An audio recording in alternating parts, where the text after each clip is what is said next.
Halo, apa kabar Anda semua? Assalamualaikum warahmatullahi wabarakatuh. Ketemu kita kembali di awal pekan, hari Senin, ini tanggal 6 Mei 2024 ya. Masih terus dalam program Off the Record, membaca berita di balik berita bersama saya Hirsbun Arif. Dan saya Agi Beta senang sekali menjumpai Anda kembali di awal pekan ini. Semoga kita semua dalam keadaan sehat dan tetap Yes, semangat. yes, oke. Kelihatannya bursa menteri sudah mulai makin ramai ya Mbak. Siapa-siapa yang akan diusung jadi menteri dari partai-partai pendukungnya Prabowo, dan kemudian Betul. juga bersamaan itu juga bursa gubernur ya. Ini baik gubernur mulai muncul terutama misalnya di DKI Jakarta, Sumatera Utara juga sudah mulai ramai itu siapa yang akan maju dan sebagainya. Dan yang cukup menarik ini saya lihat sekarang paling ramai soal PAN ya, yang mengusulkan Eko Patrio itu katanya mau akan jadi menterinya Prabowo. Dan kemudian nah yang menarik itu ternyata Zulkifli Hasan mengajukan anaknya Zita Anjani yang sekarang jadi wakil ketua DPRD di DKI Jakarta itu untuk menjadi kandidat gubernur DKI ya. Nah ini menarik saya kira, karena kalau gitu ini juga kita sebut bisa jadi dinasti ya. Dinasti itu yang menular begitu ya. Tiru-tiru Jokowi aja bisa boleh dinasti, masa Zulhas nggak boleh bangun dinasti juga. Gitu ya Mbak Agi ya. Ya kurang lebih demikian lah ya Mas Hersu. Walaupun orang belakangan kan mengetahui soal Zita Anjani ini Nah, setelah dia mengunggah sebuah gambar begitu ya, gambar gelas dari sebuah warung kopi internasional begitu, kita sebut saja itu Starbucks. Dan kemudian unggahannya tersebut menuai konflik lah ya, menuai banyak sekali protes begitu. kontroversi saya kira ya, bukan Ya, konflik. kontroversi lah bisa dikatakan demikian. Nah, tapi sebelum itu, walaupun dia duduk sebagai wakil ketua DPRD DKI Jakarta, kalau dulu DKI ya, sekarang kita sebutnya Jakarta saja. Tapi sebetulnya ini tokoh PAN yang tidak terlalu orang mengenalnya begitu Mas Hersu sebetulnya begitu. Malah justru namanya terangkat lewat sesuatu peristiwa yang bisa berkonotasi negatif tersebut begitu. Nah, ini kemarin ini sempat viral dan rame ini di medsos karena kemudian sebelumnya dia kan mengingkari bahwa postingannya itu bisa dianggap sebagai sesuatu yang negatif, yaitu malah mempromosikan produk yang banyak diboykot baik di dalam negeri maupun di luar negeri begitu Mas Hersu.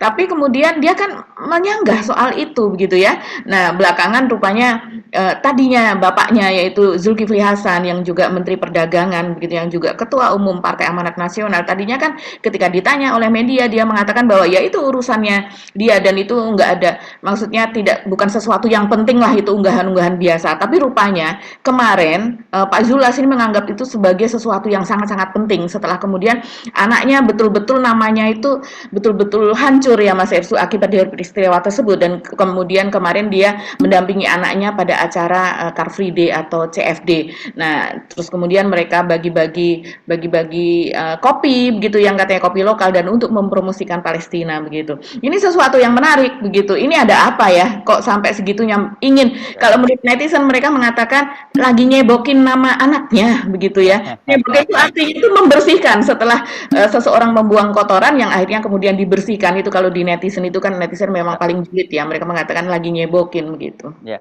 tapi saya kira justru sebenarnya ya, lepas dari soal kontroversinya, kan targetnya jadi populer kan malah berhasil, Mbak. Ini bisa Betulnya ya bisa populer. bisa jadi stres kan gitu. Jadi yang penting yang susah itu kan popularitas dulu ya. Kan kita selalu rumusnya dalam soal elektabilitas itu kan pertama ada popularitas, kemudian likeness, kesukaan, dan kemudian dikonversi menjadi Elektabilitas. elektabilitas. Tapi dalam kasus dia memang kemudian ada bad image gitu yang muncul Ya. ya. Tapi nggak apa-apa selama bisa dikelola dengan bagus, mungkin juga sekarang lumayan kan. Nggak, orang dulu siapa yang kenal Zita Anjani, sekarang orang lebih kenal gitu ya. Tapi kalau saya melihatnya yang menarik itu adalah ketika ini kan nama dia kemudian disebut-sebut sebagai jadi kandidat dari Gubernur DKI Jakarta, itu kan dari pernyataannya Pak Zulkifli Hasan sendiri ya, yang dia menyatakan bahwa yang akan dicalonkan menjadi eh, Gubernur DKI Jakarta itu ada Zita Anjani, kemudian ada Pasha Ungu katanya begitu ya, dan juga ada Eko Patrio. Tapi Eko Patrio kan kata dia yang mau jadi menteri di kabinetnya Pak Prabowo begitu ya, kata Pak Zulhas ya. Memang harusnya kalau kita lihat ya dari sisi popularitas maupun ini kalau ngomongin popularitas saja ya, soal kita belum ngomongin soal kualitas atau etikabilitas, kita belum ngomongin soal itu. Itu, dan kemudian posisinya sebagai ketua DPD PAN memang Eko saya kira yang layak menjadi, calon, gubernur DKI dari PAN. Ini ngomongin dari PAN ya, kita, nah, tapi saya kira karena ada kepentingan Zita Anjani di situ, makanya kemudian Eko Pratrio kan ditendang ke atas gitu, jadi kabinet menteri, dan kemudian kan banyak orang juga terperangah kan ketika kemudian disebut-sebut Eko menjadi kandidat menteri dari PAN gitu. Yang benar nih Eko pelawak itu kan mereka banyak mengatakan itu. Dan PAN kemudian menjelaskan bahwa Eko ini adalah kader senior di Ya. PAN dan sudah 3 periode di DPR dan sekarang yang periode keempat, jadi wajar kalau dia kemudian naik kelas menjadi di kabinet. Itu kira-kira yang sedang dibangun oleh PAN. Jadi kelihatannya begitu ya, Pak Zul maunya putrinya yang menjadi kandidat di DKI Jakarta, dan kemudian karena Eko ya tentu padahal Eko sebenarnya lebih layak, katakanlah misalnya begitu, ya ditendang ke atas lah, kira-kira gitu kelihatannya konstruksinya Mbak Agi. Iya ya, sepertinya seperti itu. Karena dari segi popularitas begitu, Eko ini kan memang selain dia juga, pelawak begitu ya Mas Hersu, dia juga ya artis lah bisa dikatakan demikian, terus kemudian dia berpengalaman sebagai anggota DPR begitu, dan, posisinya di partai walaupun Zita Anjani ini adalah posisi juga di DPP begitu, tapi kan, Eko ini, sudah membawahi sebagai ketua DPD DKI Jakarta. Kalau dulu DKI ya kita sekarang menyebutnya Jakarta begitu. Dan sementara orang baru mengenal Zita Anjani ini belakangan saja begitu. Sebelumnya bahkan kalau di postingan-postingan di media sosial gitu ya, orang lebih melihatnya sebagai selebritis begitu ya, karena dia banyak bergaul dengan para selebritas begitu, dan kiprahnya secara politik juga memang tidak terlalu mencorong begitu Mas Hersu. Nah, sementara kalau dari Sekjen PAN Edi Suparno sendiri ya, dia mengatakan mungkin dia juga tahu soal paham gitu ya, dan tahu betul bagaimana popularitas dari Zita Anjani dan kapabilitasnya juga barangkali. Jadi dia mengatakan bahwa mungkin Zita Anjani ini akan dipasangkan dengan Ridwan Kamil begitulah. Walaupun dalam hal ini PAN kan tentu harus mencari koalisi kalau seandainya ingin memunculkan nama anak dari Zul Asini begitu. Tapi dia akan nyantel ke situlah dengan popularitas Ridwan Kamil yang dianggap itu akan dapat bersaing dengan kandidat-kandidat lainnya. Dari Nasdem misalnya itu kan sebelumnya muncul nama Sahroni ya. Sahroni ini dari sebagai bendahara Nasdem begitu kan, dan memang orang Jakarta, asli Jakarta begitu. Jadi cukup populer untuk di Jakarta. Tapi belakangan juga Nasdem memang menyebutkan Mas Hersu, saya lupa ini, tapi memang di media sosial agak rame menyebutkan pasangan Anies dan Sahroni begitu. Ini ya Jadi siapa ya? ya, Willy Aditya kalau nggak salah yang ngomong ya. nggak salah diri ya. Dan ini banyak disambut oleh netizen.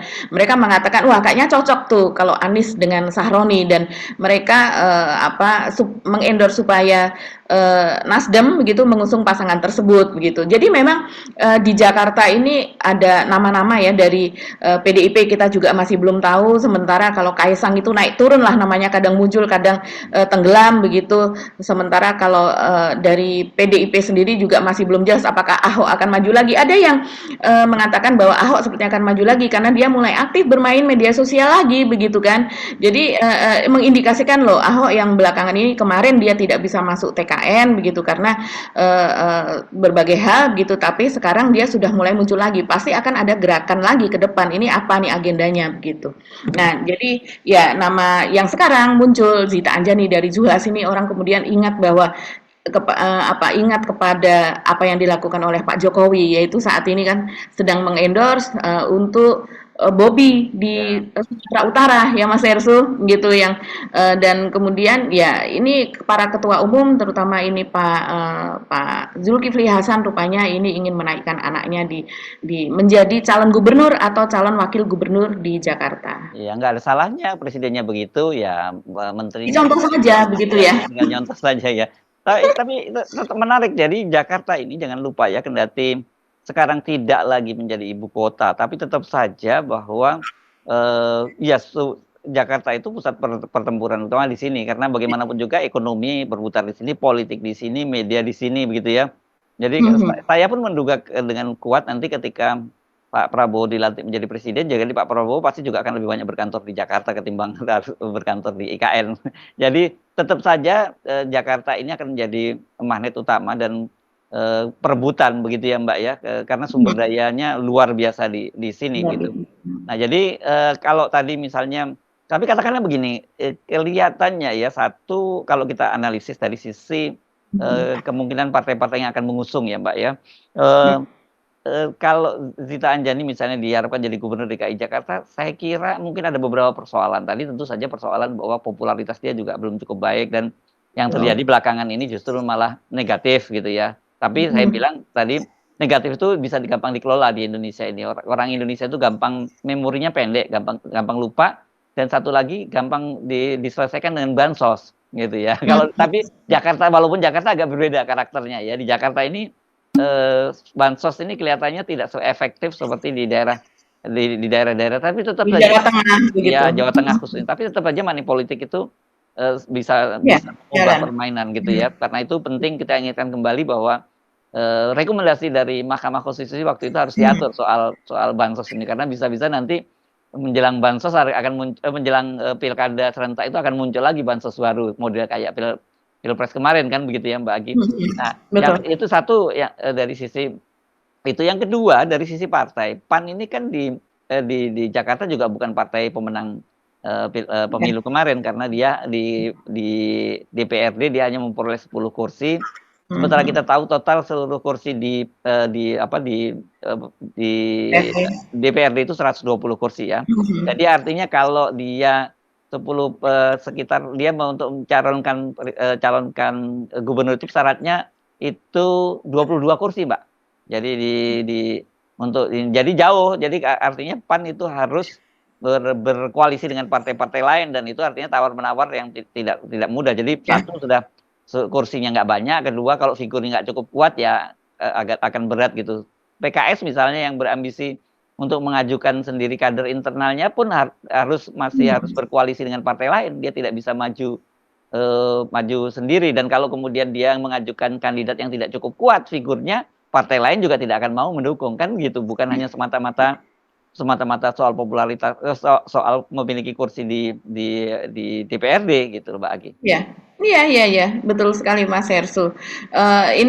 Dan juga di Jakarta ini karena sekarang PKS nomor satu ya Mas Hersu ya. Ya. PKS nomor satu, kemudian diikuti PDIP, Golkar dan sebagainya. Jadi ini termasuk kalau saya melihat apakah PSI dari perolehan waktu itu lebih tinggi malah dari PAN ya. Tapi perolehan kursinya Sekarang mungkin tidak. lebih Ya. tinggi.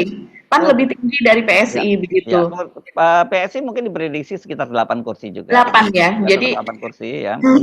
Sementara jadi urutannya yang pertama adalah PKS 18 kursi, kemudian PDIP 15 kursi, baru ada Gerindra dan sebagainya, ke bawah itu yang di bawahnya Mbak Agi, dan PAN itu hanya 10 kursi. Jadi rasanya memang PAN ini kalau mau mengajukan figur Zita Anjani, putranya Pak Zul, itu perlu berjuang keras, cukup berat, perlu kerja keras.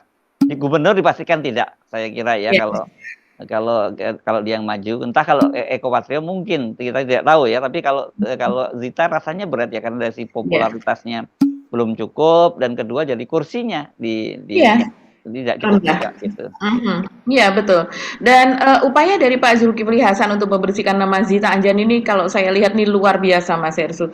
Dia kemarin pada hari Ahad begitu ya, dalam membagikan kopi lokal tersebut, menurut dia itu adalah sebuah bentuk bahwa dia ingin memperlihatkan gitu sebagai bentuk protes lah begitu ya, ingin menggugah kesadaran masyarakat bahwa kenapa kopi bermerek dari luar negeri saat ini tuh lebih merajai penjualan di kota-kota besar begitu, padahal banyak kopi-kopi lokal itu yang bagus, alasannya demikian begitu.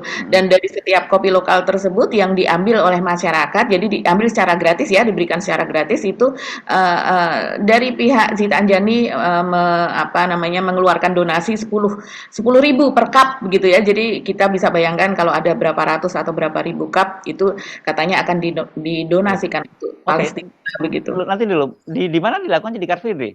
di Car Free Day dan ini Bukannya bukannya nggak boleh ya untuk di Car Free Day untuk kegiatan-kegiatan politik? iya, makanya dari pihak netizen banyak mengatakan, "Kemana nih Pak Heru? Kayaknya Pak Heru masih tidur nih," begitu kan.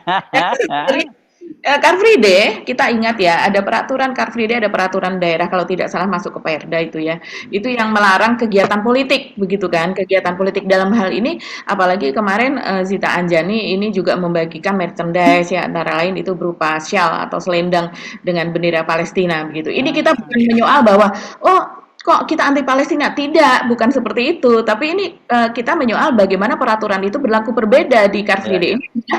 Persoalan ini juga ada nuansa politik di situ. Sementara pada tanggal 3 Maret yang lalu, tahun 2024 juga, ini ada sekelompok masyarakat sipil yang juga melakukan aksi teatrikal di acara tersebut di Car Free Day, begitu ya, yang dimana di situ ada aksi tanda tangan, gitu, tanda tangan bela Palestina dan juga mereka melakukan aksi teater jalanan seperti itulah begitu. Dan kemudian itu langsung didatangi Satpol PP dan juga didatangi polisi dan kemudian dibubarkan. Telah hilang nilai kemanusiaan Anda. 30.000 orang meninggal. Polisi Indonesia menggulung nama-nama martir. 30.000 orang meninggal. Satpol PP menggulung nama-nama martir. Hipokrit, hipokrit. Nah, itu yang menyebabkan masyarakat protes karena pembubaran itu sendiri juga sempat ramai ya Mas Hersu karena itu diikuti oleh beberapa kelompok, banyak kelompok begitu ya. Dan kemudian juga ada aktivis, para aktivis begitu. Jadi ketika kemarin ini dari pihak PAN, Zita Anjani, bapaknya Zulkifli Hasan, ada juga Eko Patrio di situ membantu, ada juga JJ Govinda, ini para artis terjun nih. Ada Pasha Ungu dan sebagainya begitu ya sebagai penarik masyarakat di sekitar situ begitu mereka kemudian masyarakat ingin berfoto-foto dan sebagainya sehingga mereka mungkin kalau seandainya yang membagikan itu yang tidak dikenal kan mereka ignore saja karena yang namanya di Car Free Day itu banyak sekali Mas Hersu orang yang bagi-bagi makan gratis, bagi-bagi minuman gratis, buah gratis, balon gratis apa dan sebagainya begitu di Car Free Day memang seperti itu begitu. Nah, tapi dengan adanya artis-artis tersebut orang kan kemudian jadi datang gitu mendatangi mereka begitu. Jadi ini ada perlakuan berbeda ya. Saya rasa Ah, belum ada perlakuan berbeda lah. Sama-sama melakukan aktivitas politik, kemudian tapi yang ini dibubarkan, yang ini tidak. Nah, memang ada jawaban ketika itu ya. Sebelum adanya kejadian yang sekarang ini, yang Zita Anjani, itu dari pihak Pol PP kan mengatakan, tapi yang itu tuh dianggap sebagai demo. Yang aksi teatrikal tuh dianggap sebagai demo, dan demo itu seharusnya memberikan pemberitahuan kepada, melakukan pemberitahuan kepada pihak polisi terlebih dahulu begitu. Jadi alasannya adalah itu. Tapi alasan secara umum adalah bahwa dilarang melakukan aktivitas politik pada acara Car Free Day. Seperti yang oh iya. dilakukan dan ketika itu membagi-bagi Bagi susu, susu, ya ya. bagi susu itu kan dianggap sebagai aktivitas politik karena ada tendensi di balik itu begitu untuk supaya memilih dirinya begitu. Kalau Pak Jokowi yang di Car Free Day terus foto-foto dengan gerakan politik juga bukan itu?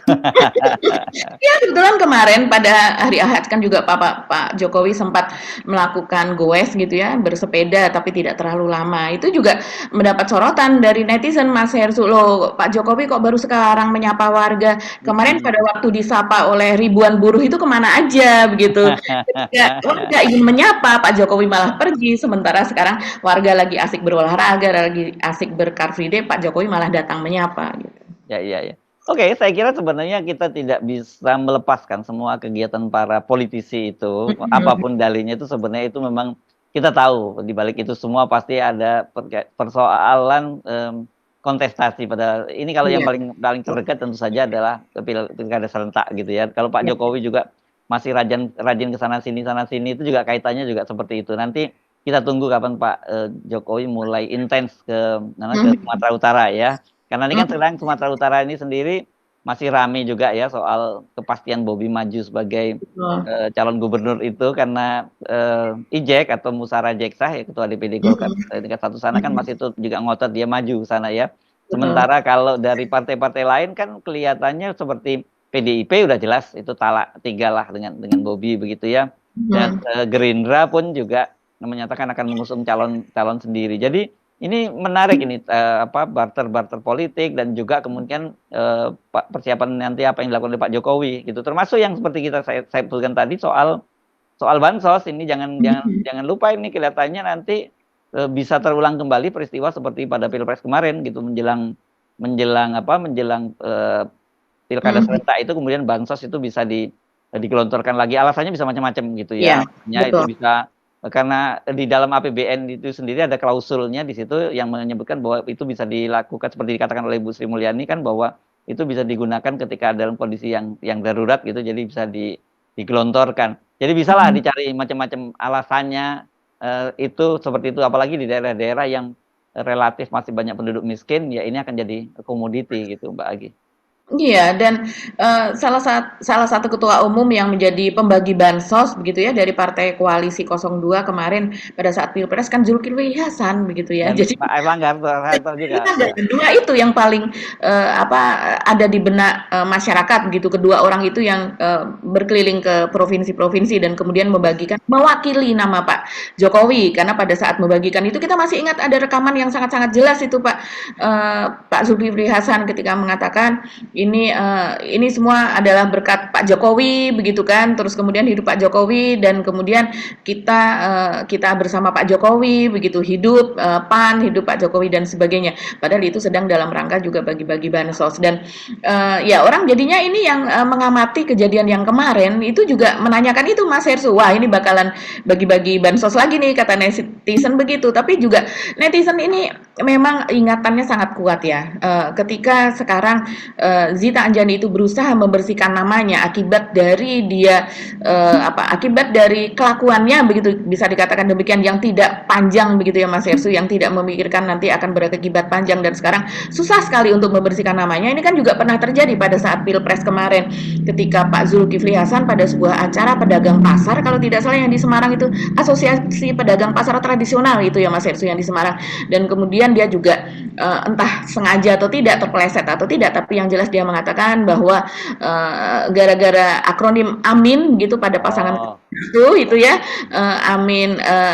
Anies Muhaimin, dan kemudian ini menurut dia sebagian masyarakat yang cinta kepada Pak Prabowo itu kalau sehabis imam itu membaca Al-Fatihah begitu, dan kemudian mereka itu tidak terdengar mengucapkan amin begitu, dan begitu juga ketika bersyahadat begitu enggan untuk bersyahadat karena itu harus menunjuk satu begitu kan, jadi kemudian bersyahadat dengan dua jari begitu. Nah itu kan ketika duduk tasahud ya ketika tasyahud, ya, betul, mengacungkan satu jari itu ya iya begitu, dan kemudian mendapat tentangan itu antara lain dari Ridho Rahmadi, ketua Partai Umat yang sebenarnya temannya dulu ya itu di PAN, dengan mengatakan di mana itu lokasinya kan, Pak Zulkifli Hasan mengatakan di daerah-daerah ada fenomena semacam itu, di mana lokasinya gitu, coba tunjukkan kalau seandainya ada umat Islam yang seperti itu. Sempat ramai dan kita ingat Pak Zulkifli sempat kemudian tidak beredar begitu ya, beritanya tidak beredar, orangnya tidak beredar selama beberapa saat gitu, dalam rangka karena memang banyak sekali yang menuntut supaya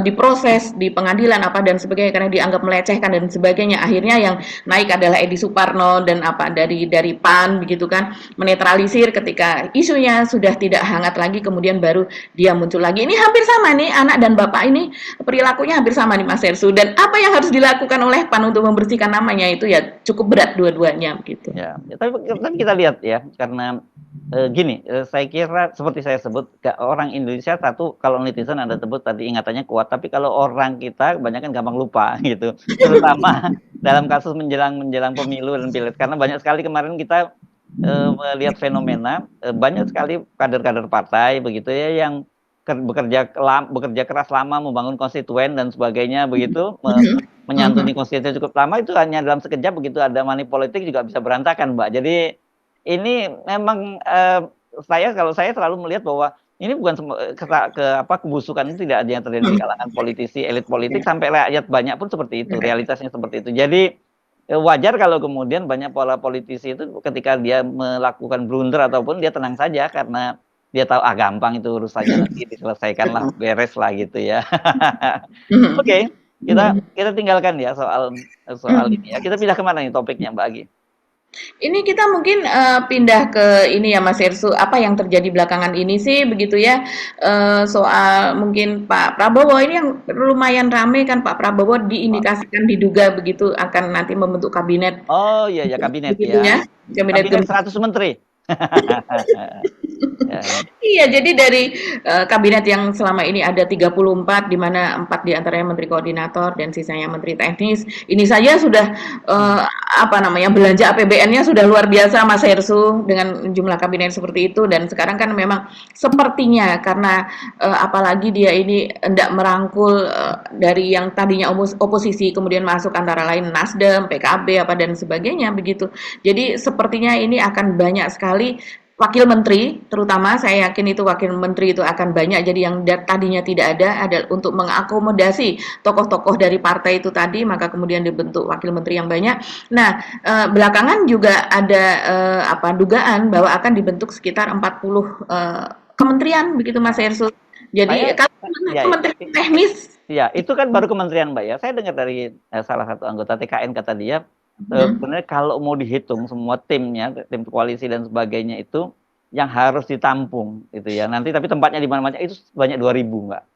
Jadi bukan hanya sekitar, kalau 40 itu kan menterinya saja. Ini menteri, menteri betul. dan nanti wakil menteri. Tapi kalau yang lain-lain nanti mungkin 2.000 itu mungkin ke komisaris, kemana dan sebagainya, itu yang dipikirkan. Jadi ini yang memang selalu berulang setiap kali terjadi pilpres. Dan tetapi kan persoalannya ini sekarang menjadi beban berat buat Pak Prabowo itu karena keinginan dia untuk merangkul semuanya seperti Iya, yang betul. dilakukan oleh Pak Jokowi. Tapi sebenarnya bahasa ini, merangkul itu kan bahasa politik, kemasan PR-nya ya, kemasan public relation-nya, kemasan komunikasi politik. Tapi sebenarnya di belakang itu adalah keinginan untuk tidak ada munculnya suara-suara kritis kan, Wah, seperti kita betul. termasuk juga ini kan dengan di DPR tidak ada lagi oposisi, kan sebenarnya pemerintah bisa melakukan apa saja, karena kan sebenarnya kita tahu bahwa selama ini kan setidaknya ada 3 peran kan dari DPR tuh, legislasi, budget dan pengawasan. Nah, kalau kemudian semua bergabung dalam pemerintahan, ya nggak, proses legislasinya itu seperti kayak kemarin soal omnibus law itu juga bisa lolos. Kemudian budget seenaknya aja, seperti kayak kemarin yang kita sebut soal APBN yang diubah semaunya sendiri. Kan harusnya kayak undang-undang APBN itu harusnya dibahas antara pemerintah dengan DPR kan begitu. Tapi dengan adanya dengan adanya COVID kemarin yang terus berlanjut, ya bisa lanjut, termasuk kemarin pembagian bansos itu gitu yang disampaikan oleh Bu Sri Mulyani di Mahkamah Konstitusi itu secara undang-undangnya benar, dari APBN memang dimungkinkan semacam itu, tetapi prosesnya itu yang saya kira sama dengan kayak Gibran lah. Ini haram secara proses konstitusinya. Belum lagi nanti itu soal budget, terus soal pengawasan nggak ada sama sekali. Mbak Agi, itu yang memang mengeri dampak dari seolah-olah dalam tanda petik ingin merangkul semuanya. Ini bukan negara yang dikelola oleh satu kelompok sendiri, tapi harus ada oposisi. Itu yang selalu kita suarakan kan gitu. Iya iya, betul betul sekali, Mas Hersu. Jadi ini memang ngeri banget begitu ya, kalau kita membayangkan bahwa ternyata DPR isinya adalah juga, ya isinya orang-orang pemerintahan, kepanjang tangan dari orang Ya. pemerintahan. Jadi apapun undang-undang atau peraturan yang diinginkan atau yang diajukan oleh pemerintah itu pasti akan terlaksana, akan apa, seolah-olah memang ada rapat apa dan sebagainya, tapi revisinya juga sudah diatur. Misalnya ini ada penambahan pasal ini, pengurangan pasal ini dan sebagainya, karena memang konco dewe semuanya, teman-teman sendiri semuanya, kita bisa bayangkan itu. Seperti misalnya revisi undang-undang KPK seperti kemarin yang dilakukan. Nah, ini bahkan mungkin kalau seandainya KPK itu dihilangkan, dibubarkan, atau kemudian dan semua kehendak gitu dari yang pemangku kekuasaan itu akan dengan mudah begitu, tidak ada koreksi sama sekali. Itu Ya. kalau seandainya DPR isinya adalah teman-teman koalisi semuanya. Dan ini saya rasa juga bisa kita lihat dari upaya penyatuan yang diusulkan oleh Pak Prabowo itu ya, Mas Hersu ya. Apa Presidential Club itu? Presidensial Club.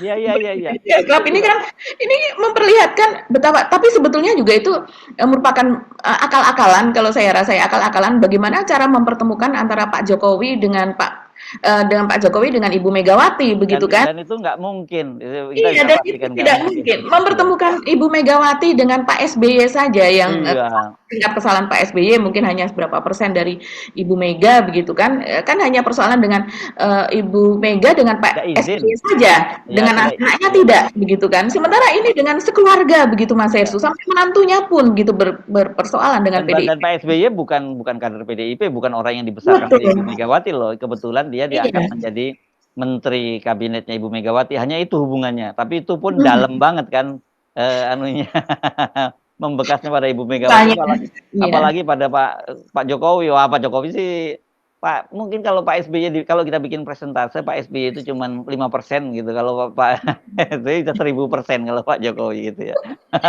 Iya, dan ini rupanya saya rasa ya ini adalah upaya lah begitu ya. Memang sudah skenario karena memang belakangan pada hari ini Gibran ketika ditanya oleh media ya dia mengatakan itu adalah eh, eh, ide yang luar biasa begitu, ide yang harus didukung karena itu nanti harus menyatukan para sesepuh tersebut, kemudian mereka sebagai penasehat dari Pak Prabowo nantinya begitu. Ya. Kalau saya bisa penasehat itu apa ya Mas Ersu, tanpa dinasehatin pun sebetulnya Pak Prabowo itu sudah sadar apa yang harus dilakukan. Karena apa? Karena yang dia hadapi itu yang pertama kali nanti adalah soal APBN. Dengan penambahan makan gratis yang sekian ratus triliun saja, itu bagaimana cara membagi APBN? Apalagi dengan bertambahnya kementerian-kementerian teknis, anggaran per kementerian itu berapa triliun? Kan luar biasa. Kita masih ingat kejadian ketika dari Pak SBY dulu namanya masih departemen ya, kemudian berganti pemerintahan ke Pak Jokowi berubah menjadi kementerian. Ketika itu kita masih masih paperful ya, kebanyakan masih berupa catatan-catatan tidak seperti sekarang sudah banyak yang paperless. Nah, ketika itu pengubahan surat menyurat, papan nama apa dan sebagainya, terus kemudian itu secara administrasi aja itu bisa memakan puluhan sampai ratusan triliun Mas Ersu. Belum itu sampai ke daerah, sampai ke dinas-dinas, sampai di bawah begitu. Itu dari segi apa ya, dari segi yang perangkat kerasnya begitu. Apalagi ini kalau seandainya ada sesuatu departemen teknis yang baru, itu kita bisa bayangkan dari pembentukannya seperti kita dulu dibentuk Kementerian Kelautan dan Perikanan itu dari awalnya itu seperti apa. Nah, ini apalagi kalau dari 34 ke 40 bahkan mungkin lebih itu akan seperti apa. Jadi kebutuhan akan dana APBN itu akan tinggi sekali, makanya kalau saya khawatirnya ini rakyat akan makin dipajaki, apalagi aksi dari bea cukai belakangan ini ya segala macam, pajaknya tinggi sekali, bea masuknya tinggi sekali, sementara kita juga BBM sudah dipastikan oleh Pak Luhut bahwa Pertalite pada tahun ini itu akan tidak ada, akan diganti dengan Pertamax Green 92 begitu dan harganya udah pasti naik. Sementara di Malaysia rata-rata harga BBM masih dijual sekitar 7.000. Di sini yang namanya Pertamax saja sudah berapa, apalagi ketika Pertalite saja sudah berapa, nanti apalagi diganti menjadi Pertamax Green mungkin sekitar 13.000 sampai 14.000. Jadi beban terhadap masyarakat ini akan makin besar. Apakah tidak khawatir begitu ya dengan hal-hal yang seperti itu begitu. Sementara penyelesaiannya adalah cukup dengan presidensial club gitu. Seolah-olah kalau di atas sudah bergabung, seolah di atas sudah omon-omon, udah menjadi satu, kemudian ke bawah akan menjadi baik, semuanya selesai. Kan tidak bisa seperti itu, Mas Hersun. Kan ini ya apa ya, ide-ide yang saya kira mungkin menarik untuk diucapkan tapi sulit untuk diwujudkan ya, karena kita tahu kalau soal menasehati itu kan sudah ada one team press ya selama ini, dan one team press juga kita tahu nggak ada gunanya juga gitu, sama dengan staff milenial yang diangkat dan sebagainya, itu kan betul-betul hanya ya konsumsi untuk media saja, komunikasi politik, realitasnya nggak ada manfaatnya semua. Jadi saya kira ide presidensial club itu juga nanti sama dengan kayak ini dong, kayak kita ingat BPIP ya. Nah gitu ya, dan itu kan juga pasti kan untuk semacam ini kan ada sekretariatannya sendiri, ada anggaran sendiri yang harus disiapkan. Jadi makin berat lah tugas beban pemerintahan yang akan datang itu dengan Iya, di BPIP ketuanya Ibu Mega begitu kan ya Mas Hersu? BPIP Dewan Pengarah atau ketua namanya ya Ibu Mega begitu, dan kemudian di situ ada Romo Beni begitu, dan masih banyak lagi di bawahnya. Apakah nasihat mereka itu kemarin didengarkan oleh Pak Jokowi? Ya. Kan tidak. Kita tahu bagaimana suara Romo Beni itu kemudian mereka kemudian berpolitik masing-masing begitu kan, mereka sebagian besar pada Ganjar gitu. Ada kan waktu itu ada Pak Tri, ada Pak Safi Ma'arif, ada Pak Mahfud MD waktu itu. Jadi sebenarnya apa fungsinya nggak jelas. Jadi saya kira banyak hal ini gara-gara itu tadi semangatnya untuk merangkul semuanya, jadi banyak sekali langkah-langkah yang absurd. Tapi saya kira ini kelihatannya soal kabinet ini tetap akan dilakukan, tapi mekanismenya seperti apa gitu ya. Karena ini kan berarti masih di pemerintahnya Pak Jokowi. Apakah kemudian kan itu kan harus undang-undangnya diubah begitu ya. atau kemudian bentuk apa ya, mungkin perpres mungkin ya, atau pemerintah Pak Jokowi. Tapi apakah itu bisa dilakukan oleh Pak Jokowi? Nah, ini yang saya kira menarik untuk kita tunggu, Mbak Agi. Iya, apalagi harus dibangunkan gedung kementerian teknis tersebut yang lama saja belum terbangun, apalagi yang baru di IKN, begitu. Iya ya, di IKN ya. Ya benar-benar juga. Oke, Mbak Agi, saya kira kita cukupkan ya perbincangan kita kali ini ya. Sampai ketemu lagi insya Allah besok hari Selasa, tetap semangat. Dan saran saya yang nggak usah terlalu emosi setiap kali membaca berita mendengar informasi semacam itu, enjoy this game ya. Enjoy aja. Oke, kita pamit ya Mbak Agi ya. Assalamualaikum warahmatullahi wabarakatuh. Waalaikumsalam warahmatullahi wabarakatuh. Tetap semangat. Tetap semangat, nolkan semua kezaliman ya. 0%.